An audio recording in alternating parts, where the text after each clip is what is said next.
तो मोदी जी के सितारे वाकई ठीक नहीं चल रहे हैं। अब 3 दिन पहले मोदी जी के बॉस मोहन भागवत ने उन्हें रिटायरमेंट शॉक दिया और आज मोदी जी के सबसे अहम सहयोगी नायडू बाबू उन्होंने बड़ा झटका दे डाला है। अब जिस नायडू बाबू के समर्थन से मोदी जी की सरकार चल रही हो, जिस नायडू बाबू के एहसान तले मोदी जी दुनिया भर में घूम रहे हैं, ऊंची कुर्सी पर बैठे हैं, एक तरह की बादशाहत चल रही हो जिस वजह से मोदी जी की। अभी तक भारतीय जनता पार्टी जिसके कंधे पे रखकर बंदूक चला रही थी, या फिर यूं कहिए कि जिसके बल इस वक्त सरकार में प्रधानमंत्री नरेंद्र मोदी जी टिके हुए हैं, जिस कुर्सी पर बैठे हुए हैं, जिस कुर्सी पर एक पाया चंद्रबाबू नायडू का लगा हुआ है, उन्होंने सीधे तौर पर 2 टूक बयान जारी करके प्रधानमंत्री नरेंद्र मोदी जी को बड़ा झटका दिया। दोस्तों, प्रधानमंत्री नरेंद्र मोदी जी को आखिर चंद्रबाबू नायडू ने क्या झटका दिया और ऐन वक्त पर, जिस वक्त बिहार के अंदर इलेक्शन होने जा रहे हैं, उन्होंने अपना बयान जारी कर दिया, जिसके बाद से कहीं ना कहीं प्रधानमंत्री नरेंद्र मोदी जी या फिर भाजपा की हवाएं उड़ी हुई हैं। हमारे साथ वरिष्ठ पत्रकार मौजूद हैं, दीपक शर्मा। आप उनकी इस रिपोर्ट को देखिए। नमस्कार, मैं दीपक शर्मा, मेरे यूट्यूब मंच पर आपका स्वागत है। दोस्तों, मोदी जी के सितारे वाकई ठीक नहीं चल रहे हैं। अब 3 दिन पहले मोदी जी के बॉस मोहन भागवत ने उन्हें रिटायरमेंट शॉक दिया और आज मोदी जी के सबसे अहम सहयोगी नायडू बाबू उन्होंने बड़ा झटका दे डाला है। अब जिस नायडू बाबू के समर्थन से मोदी जी की सरकार चल रही हो, जिस नायडू बाबू के एहसान तले मोदी जी दुनिया भर में घूम रहे हैं, ऊंची कुर्सी पर बैठे हैं, एक तरह की बादशाहत चल रही हो जिस वजह से मोदी जी की, वही वजह यानी नायडू बाबू ने आज मोदी जी के बिहार प्रोजेक्ट पर पानी फेर दिया, नए सिरे से पानी फेर दिया।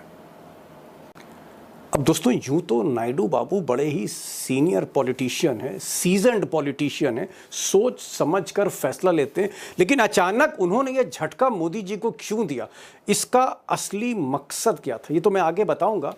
लेकिन नायडू बाबू ने ऐसा क्या कर दिया कि गुजरात लॉबी की नींद उड़ी हुई है। दरअसल जिस वोट के खेल से मोदी और शाह इस बार बिहार का चुनाव जीतने का प्लान बना रहे थे, उसी वोट के खेल पर चोट कर दी है, गहरी चोट कर दी है नायडू बाबू ने। नायडू बाबू की पार्टी टीडीपी ने आज चुनाव आयोग को चिट्ठी लिखी और चिट्ठी लिखकर कहा है कि बिहार में जो खेल हो रहा है, बिहार में जिस तरह से वोटर लिस्ट को रिवाइज किया जा रहा है, अनाप शनाप दस्तावेज मांगे जा रहे हैं, गरीबों को परेशान किया जा रहा है, ऐसा सर्वे, ऐसी वोटर लिस्ट हमारे आंध्र प्रदेश में मत करिएगा, क्योंकि जो कुछ हो रहा है ये गलत हो रहा है। यानी बीजेपी के इशारे पर चुनाव आयोग जो खेल कर रहा है, वोटर लिस्ट का खेल कर रहा है बिहार में, उसको सरासर गलत बताया है मिस्टर नायडू ने और मिस्टर नायडू की पार्टी। चंद्रबाबू नायडू ने पूरी तरह से अब दोस्तों, जिस तरह नायडू बाबू ने बिहार में जो कुछ वोटर लिस्ट को लेकर जो गड़बड़ झाला हो रहा है, उस पर जिस तरह से सवाल उठाए लिखा पढ़ी में, जिस तरह से नायडू बाबू और उनकी पार्टी ने एतराज किया है, उसके आगे मोदी जी और शाह साहब को तो झुकना ही होगा। किंग मेकर के आगे झुकने के अलावा कोई विकल्प नहीं है। और अगर मोदी शाह झुकते हैं तो फिर उनके इलेक्शन कमीशन को भी झुकना पड़ेगा। और आज जिस तरह की सख्त चिट्ठी लिखी है चुनाव आयोग को टीडीपी ने, नायडू बाबू की पार्टी ने, उसमें वैसे तो कई शर्तें हैं, कई ऐसे सुझाव हैं, कई ऑब्जर्वेशंस हैं, लेकिन मेरा मानना है कि जो शर्तें हैं वो शर्तें नहीं हैं, सुझाव नहीं है, वो फरमान है। किंग मेकर का फरमान ही होता है, क्योंकि आज जो हैसियत नायडू बाबू की इस सरकार में है, उस फरमान को, उस आदेश को इनकार नहीं कर सकता है चुनाव आयोग। सुप्रीम कोर्ट को नजरअंदाज किया जा सकता है, नायडू बाबू को नहीं। ये सच्चाई है आज की तारीख में। अब दोस्तों, ये जो चिट्ठी लिखी है चुनाव आयोग को टीडीपी, हालांकि है तो वो सुझाव, सजेशंस हैं, लेकिन मैंने उनको कंडीशंस कहा है, शर्तें कहा है, क्योंकि हैसियत आज किंग मेकर की है नायडू बाबू की। पहली शर्त क्या है?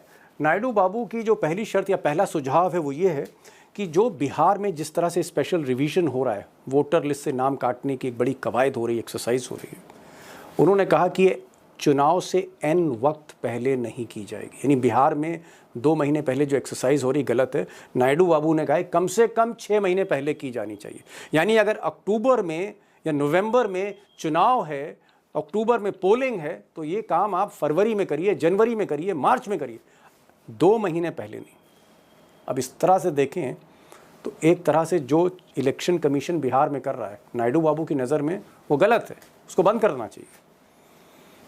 दूसरा पॉइंट सुझाव कहिए, शर्त कहिए कि जिनका लिस्ट में नाम है वोटर लिस्ट में, उनसे आप दस्तावेज मत मांगें।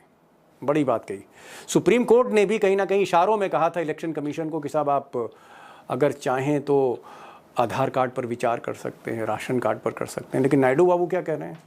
उनका कोई दस्तावेज नहीं मांगी। अगर इलेक्शन कमीशन में नाम है पुराने आधार कार्ड को लेके तो नाम बरकरार रखिए, शक्ल देखिए, पहचानिए और क्लियर करिए। नंबर तीन इसलिए मैं कहूँगा इम्पॉर्टेंट है क्योंकि कहीं ना कहीं बिहार में कहा जा रहा है कि वोटर लिस्ट के बहाने नागरिकता चेक की जा रही है, मुस्लिम्स को परेशान किया जा रहा है, इस तरह की बातें हैं। और यहाँ पर मैं एक चीज़ बता दूं कि आंध्र प्रदेश में मुस्लिम वोट बैंक ठीक ठाक है। पहले नायडू बाबू को वोट देता था, बीच में नाराज़ हो गया वक्फ के मामले में, अब उसी को रिझाने की कोशिश है।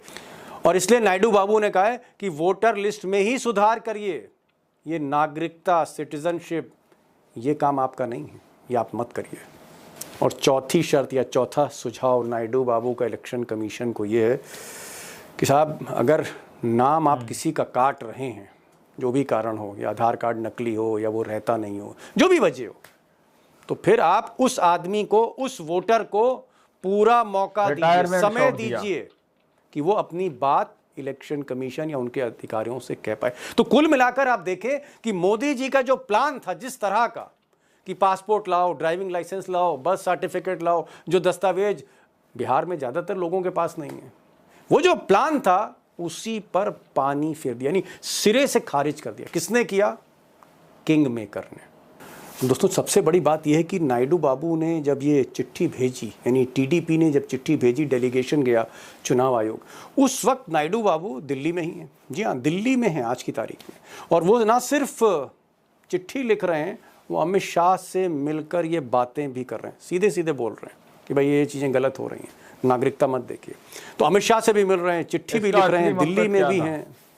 सवाल इस बात का है कि क्या वाकई नायडू बाबू के इस एतराज ने, सख्त एतराज ने, लिखा पढ़ी में एतराज ने बीजेपी के प्रोजेक्ट बिहार यानी बिहार के प्लान पर पानी फेर दिया, फुल स्टॉप लगा दिया?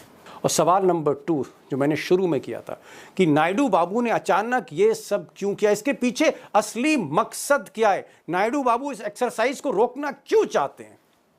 भले ही एडवांटेज इंडिया अलायंस हो, ऐसा वो क्यों करना चाहते हैं? असली मकसद क्या है? ये मैंने आपसे सवाल शुरू में किया था, इसका मैं जवाब देने जा रहा हूं क्योंकि आज हमारे साथ नायडू बाबू के बड़े पुराने दोस्त, जो उनको पिछले 30-32 साल से कवर कर रहे हैं नायडू बाबू को, नायडू बाबू से घुले मिले, नायडू बाबू की रग रग से वाकिफ़ हैं, उमाकांत लखेड़ा साहब। आज मैंने उनको भी न्योता दिया कि आप आइए, बताइए भाई नायडू बाबू के माइंड में क्या है। चंद्रबाबू नायडू ने पूरी तरह से उनको सुनिएगा। ओंकारेश्वर पांडे बिहार के जो हो रहा है वो गलत हो रहा है, ऐसा नहीं होना चाहिए। उनसे भी मैं कुछ सवाल करूंगा इस पूरी एक्सरसाइज को लेकर, क्या इम्पैक्ट होगा। पांडे जी को सुनिए, लखेड़ा साहब को सुनिए, तस्वीर एकदम क्लियर होगी। लखेड़ा साहब, आपकी तो बड़ी गहरी दोस्ती थी नायडू बाबू से, चाय पीते थे, इडली खाते थे आंध्र भवन में जब वो दिल्ली आते थे, और दोस्ती भी 25-30 साल पुरानी है। ये नायडू बाबू को क्या हो गया जो नाराज हो गए मोदी जी से, इलेक्शन कमीशन से? क्योंकि इलेक्शन कमीशन और मोदी जी यानी बीजेपी सरकार और इलेक्शन कमीशन में लोग अब ज्यादा फर्क नहीं मानते। तो ये जो नायडू बाबू ने 440 वोल्ट का करंट दिया है, ये क्या वजह क्या है? ऐसा तो नहीं है कि नायडू बाबू को लग रहा है कि भाई मेरी वोटर लिस्ट भी कहीं ना कहीं खराब ना कर दे मोदी जी? देखिए दीपक जी, जब दूसरों का घर जल रहा होता है तो भीतर से उनको कई लोगों को बड़ी खुशी होती है कि उसका घर जल रहा, हमारा तो जल ही नहीं रहा, हमें क्या दिक्कत होती है कि फर्क पंडा, पंजाबी में कहते हैं। तो जब चंद्रबाबू नायडू को लगा कि ये जो बिहार में आग लगाई गई है इलेक्शन कमीशन द्वारा, जो उत्पात बिहार में हो रहा है इलेक्शन कमीशन की देखरेख में, उसकी प्रेरणा से, उसके संयोजन से जी, वो उसकी आज जो है इलेक्शन कमीशन ने 4 दिन पहले ऐलान कर दिया कि हम इस एक्सरसाइज को पूरे देश में लागू करेंगे। मतलब इलेक्शन कमीशन का काम है, इलेक्शन कमीशन का काम है चुनाव संपन्न कराना, जो अवेलेबल सूची है, उपलब्ध सूची है आपके पास, और इलेक्शन कमीशन ने कह दिया हम पूरे देश में से लागू कराएंगे। अब चंद्रबाबू नायडू ने 4 दिन पहले बोला कि आंध्र प्रदेश और साउथ के लोग भी ज्यादा बच्चे पैदा करें, वो तो अपनी मुश्किलों में फंसे हुए हैं और ये एक और मुसीबत उनके गले में डाल रहे हैं। अब आप ये बताइए कि ये जो बिहार से जो बवाल मचाया गया है, ये धीरे धीरे करके अगर पूरे देश में इम्प्लीमेंट होगा और जिस तरह से जो जो ओके, प्रक्रिया अपनाई गई है, वो प्रक्रिया तो बहुत खतरनाक है। उस प्रक्रिया में गॉट तो इट। कहा गया है कि इलेक्शन कमीशन तय करेगा, बाकी आपकी कोई हैसियत नहीं है। तो इनको लगा कि हमारी भी नाव डूब सकती है, हमारे भी वोटर वोटर काटे जाएंगे, तो हम कहाँ जाएंगे? सीधी सी बात है got ji. It, got it, got it. चलिए भाई लखेड़ा साहब खुलकर बोले अपने मित्र के बारे में, नायडू बाबू के बारे में। ये कह रहे हैं कि बिहार की आग आंध्र प्रदेश भी जा सकती, क्योंकि ये एक्सरसाइज जो है, जो मास्टर माइंड कहा जा रहा है अमित शाह का, ये एक्सरसाइज आंध्र प्रदेश भी पहुंच सकती है और तब कहीं ना कहीं उनकी जो वोटर लिस्ट है वो डिस्टर्ब हो सकती है नायडू बाबू की। पांडे जी, मेरा सवाल यह है कि सुप्रीम कोर्ट ने भी कहीं ना कहीं आलोचना करी थी इस इलेक्शन कमीशन की, लेकिन नायडू बाबू ने तो आज सीधे सीधे कह दिया है कि एक तो आप आलतू फालतू दस्तावेज ना मांगे, यानी आधार ही मांगे। दूसरा, पब्लिक को परेशान ना करें, वोटर को परेशान ना करें। 6 महीने पहले आप एक्सरसाइज मत करें। और चौथी सबसे बड़ी चीज उन्होंने कहा है कि भाई इस एक्सरसाइज में सिटीजनशिप मत देखिए, नागरिकता मत देखिए, डोंट सी सिटीजनशिप, ये मत करिए आप गलती। ये जो नायडू बाबू का झटका है, क्या मोदी और अमित शाह को आज रात में नींद आएगी? एक तरह से धमकी। दोस्तों, आप लोगों ने इस वीडियो को शुरू से आखिर तक देखा। वीडियो के अंदर साफ तौर पर बात की गई है कि जिस तरह से बिहार के अंदर वोट चेकिंग के नाम पर, वोट वेरीफाई के नाम पर जिस तरह से वोटों की चेकिंग की जा रही है, जिसमें कहीं ना कहीं दावा यह किया जा रहा है कि एनआरसी जैसी स्थिति लागू की जा सकती है, यानी कि आपसे आपका वोट का राइट छीना जा सकता है बिहार के अंदर, ऐसा दावा दीपक शर्मा जी कह रहे हैं। यानी कि सुप्रीम कोर्ट की तरफ से आधार कार्ड, राशन कार्ड, ये भी एक जरिया हो सकते हैं। पहले ही सुप्रीम कोर्ट ने क्लियर कर दिया है, इसको भी इसके अंदर डालना चाहिए पहचान के लिए। अब आंध्र प्रदेश को लेकर चंद्रबाबू नायडू ने कह दिया कि हमारे यहां पर इस तरह का कोई भी नियम लागू नहीं होगा और हम इस तरह का कोई भी नियम जो है आंध्र प्रदेश के अंदर लागू नहीं होने देंगे।